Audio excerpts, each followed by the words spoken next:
U.S. men's national team midfield, is it back to full strength? Because we're starting to see everybody get healthy again, including one Tyler Adams, who got 9 minutes off the bench for Bournemouth as they came back to tie Aston Villa away from home on a set piece of Evan Nielsen with a nice glancing header there in that game. Still super impressed with Aston Villa. Unai Emery is a top manager. But let's take a look at the midfielders abroad. Weston McKennie, as we mentioned, 2 assists in the 4-4 draw against Inter. Tyler Adams returns after 168 days in the 1-1 draw. Tanner Tessman gets the start. I want to talk about him for sure. Lyon drew 2-2 with Auxerre. Johnny Cardoso plays the full 90 in a 1-0 win versus Atleti. That was a big win for Betis. And I thought Johnny was excellent in that particular game. He put in a couple balls. One was for a breakaway, looking forward, trying to split the lines. Atleti, as an Atleti supporter, I got some questions of some of their defending, but that's a conversation for another time, probably another even podcast. Leonard Maloney plays the full 90 in Heidenheim's 0-0 draw versus Hoffenheim. So let's start with Tyler Adams, because he was our captain in the World Cup in 2022. That deserves our respect. He's back into the team. Would you risk him? Would you bring him in? Let's just start there. Before we talk about the midfield and who we think is going to play, let's talk Tyler Adams, Chuck. Would you risk him for these 2 games against Jamaica in the CONCACAF Nations League quarterfinals? Well, one, yes, you're bringing him in. That's number one. Tyler Adams is a necessity for this team to have success at this moment. He brings that one, the toughness and the grit and the holding guys accountable, and he covers so much ground. He's got you just can't replace him, really. 2, I think he's past the injury. At least that's my mindset. He's past it. He's done the necessary rehab and research on his body. He's ready to take the next step forward and put all the injury woes behind him. So you got to bring him in. That doesn't mean you have to play him both games, but I think it's really important that he's there and he's part of the team, and Pochettino gets a look at him. And again, we're back to, okay, Weston is a must, right? He's a starter. Mm-hmm. Tyler, when he's healthy, is a starter. You have to edge him in. Who's that next guy? What does that look like? And then that's a big question. You're taking into account Jamaica and how they play. You could probably bet your life savings that they're gonna be a sit back and counter team and try and use their pace, and their speed and the experience of Mikel Antonio up top. I mean, you can't just basically. Hey, I'm a huge Bobby Reed Cordova fan as well. Bobby Reed Cordova's he's a very good player, and so he's very good at playing between the lines. So yeah, I mean, they have a couple guys that can hurt you. You got Leon Bailey if he's coming in now. Obviously, he had some issues with the previous coach. I mean, they got some guys, dude. They got some guys. Yeah, they do. So you need all your best players, and I think the biggest conundrum for Pochettino is figuring out what he's going to do with that midfield. If that's the deepest position for the U.S. men's national team, and a majority of your guys are playing now. So, Yunus Musa is not really playing with this club, but you have a Tyler Adams and McKennie. Tyler's just getting back. Weston's a must. So he's a lockdown, lock him in, Weston's starter 100%. Okay. So now what does that look like? You have Johnny Cardoso. Yeah, he's starting to play well with Real Betis, but he was poor with the U.S. men's national team. Do you hold that against him, or you say, oh, that's an anomaly? We move forward. Well, he didn't get caught. He wasn't in the Pochettino first camp. The one before that. Something about bringing in Cardoso as well. Like, let's see what he looks like. Tessman now shambles play regularly. Mikey Veras.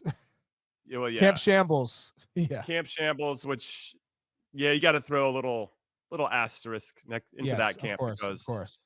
Different voice, trying different things against an opponent that was very eager to beat us. That didn't help the cause. And then the New Zealand game, some guys stood out, but only Marlon Fossey in particular. But let's get back to this midfield conversation, because I think for the same reason you want to bring in Tyler Adams, let's bring in Cardoso, right? If you want to see what he's about, he's playing regularly now for Manuel Pellegrini at Betis. Let's see how he fits into the group. Clearly, Pochettino's a fan of Aiden Morris and Busio. So that's 4 midfielders. That's 4. Weston would be 5. And then I guess it depends on how you designate. I mean, you're going to bring Tessman back in. He's starting to play regularly now for Lyon and got started this past weekend. I actually thought, with regard to Tessman, they had him, Matic, and Veretout all start at the same time. And some of their player profile, they're not all exact, but they're not too far away from each other either. I thought that was an interesting balance of midfielders. And the coach there, he rotated the squad because I think they thought they were going to roll Auxerre, and they didn't roll Auxerre. It was a much more of a battle than I think they anticipated. They made a lot of changes, and Lacazette, for instance, their captain, didn't start. But Wilfred Zaha didn't start either. But so it's interesting. I like that they tinkered with it and gave Tessman a chance. He played the whole 90, and I thought he was solid. He was good. He played a little bit more advanced, though, because Matic was the one holding in the 6, and he was playing more of an 8. So it's interesting to see that, okay, he's got that. We knew he had in his skill set, but it's nice to see that his club coach is recognizing that as well. And I wonder what Pochettino takes with that information. So if you bring Tessman back in, you're at 6. Well, then if you classify Brendan Aronson as a midfielder, and you're putting him in one of those spots, that's 7. Tim Weah, where are you going to put him? That could be 8, potentially. Musa, that could be another one. That's a lot of guys. It's a good. You already put Aiden Morris and Busio in those 2, right? Yeah, Morris and Busio are part of that. Not, yeah. So that's a lot. Oh, did you put Luca Del Torre in there? I didn't. That would be 10. Yeah. So. Oh, deep. Yeah, it's deep. All of a sudden, we go from not having a lot of options to having a lot of options, and now, to your point, it becomes a decision for Pochettino and his staff to decide not only who's going to be. Let's leave the opponent aside for a second. Who is just going to have or be able to establish a rhythm for us when we have the ball and help us in transition, and then conversely, when we don't have the ball, who is going to execute the style of pressure that I want to apply on the ball, and where we trap and how we trap and how do we communicate and how do we put people in good spots. Like, that's what these guys are competing for at this point, is can they fit into what Pochettino wants to see on both sides of the ball. And I think everybody's going to get a chance. Now it's just a matter of them taking that opportunity. But some good, tough decisions overall, Chuck.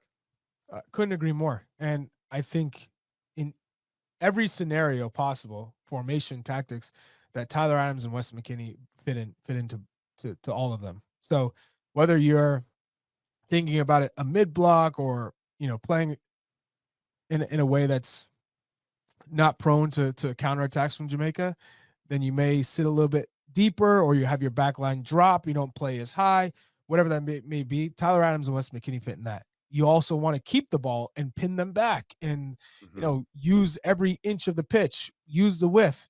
Those 2 fit the bill as well. They play into that type of system as well. So I'm really curious how Pochettino sees that midfield at full strength, because what type of player would I think best suit playing with McKennie and Adams, in your opinion? If you're throwing in all those guys, Leonard Maloney and Malik Tillman and obviously we haven't seen Gio Reyna healthy yet, but Johnny Cardoso, which player profile you think best suits playing with McKennie and Adams in the midfield?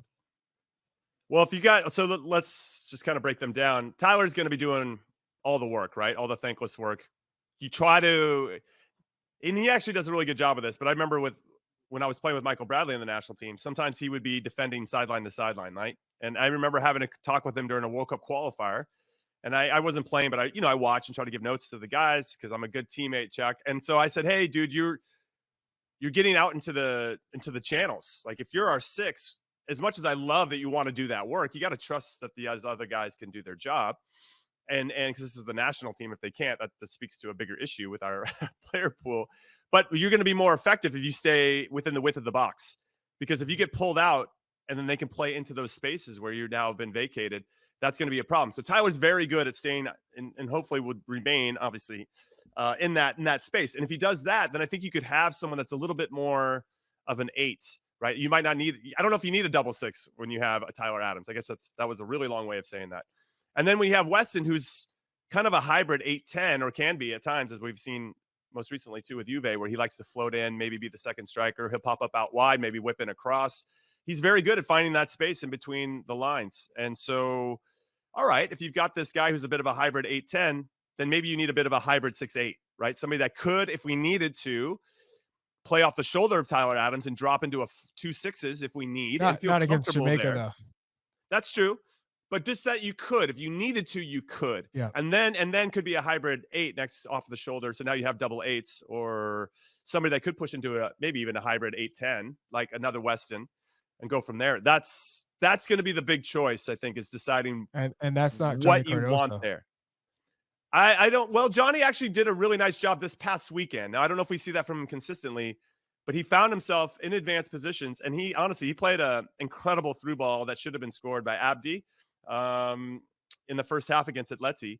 And Atleti, arguably one of the best defensive teams in La Liga for so many years. So for him to be able to do that, he had another good through ball in the second half. It got called offside by inches, but so I like that he's looking to play forward, and that probably demonstrates something Pochettino would like to see. Does he have that in his bag? We've seen it from time to time, but it was nice to see it on display against a very good team this past weekend. I don't know. This is a really long way of me saying I don't know.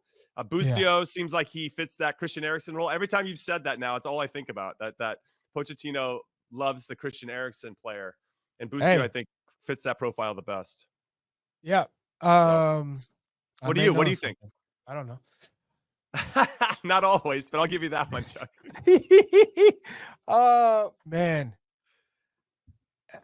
I would love just to have a conversation with Pochettino in terms of how much creativity does he want within the team. Does he want that one player who is cerebral, or the conductor, someone who likes the ball at their feet, or does he like to just play super aggressive and direct? It'd be good to know, because I think maybe he might say it depends on the opponent. And then in that case, you go, okay, so all right, maybe you have to change that one midfielder every game, or are you big on rotating in two matches within a window? If you have two fixtures within a window, do you like to play the same team? Well, if there's any indication, last window he played the exact same team when you could have rotated and got a look at different players.